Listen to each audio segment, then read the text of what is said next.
Good evening. Allow me first to apologize for this interruption.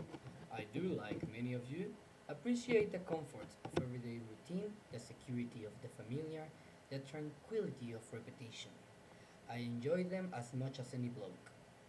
But if the spirit of commemoration, thereby those important events of the past usually associated with someone's death or the end of some awful bloody struggle, a celebration of a nice holiday. I thought we could mark this November the 5th, a day that is sadly no longer remembered, by taking some time out of our daily lives to sit down and have a little chat. There are, of course, those who do not want us to speak. I suspect even now, orders are being shouted into telephones, and men with guns will soon be on their way. Why?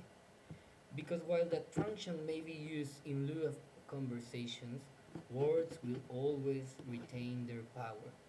Words offer the means to the meaning, and for those who will listen, the enunciation of truth.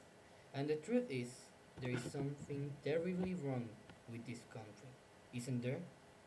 Cruelty and injustice, intolerance and oppression, and where once you had freedom to object, to think and speak as you saw fit, you now have censors and systems of surveillance coercing your conformity and soliciting your submission. How did this happen? Who's to blame? Well, certainly there are those more responsible than others, and they will be held accountable. But again, truth be told, if you're looking for the guilty, you need only look into a mirror. I know why you did it. I know you were afraid. Who wouldn't be? War, terror, disease? There were a myriad of problems which conspired to corrupt your reason and rob you of your common sense. Fear got the best of you, and in your panic, you turned to your leader. He promised you order, he promised you peace, and all he demanded in return was your silent, obedient consent.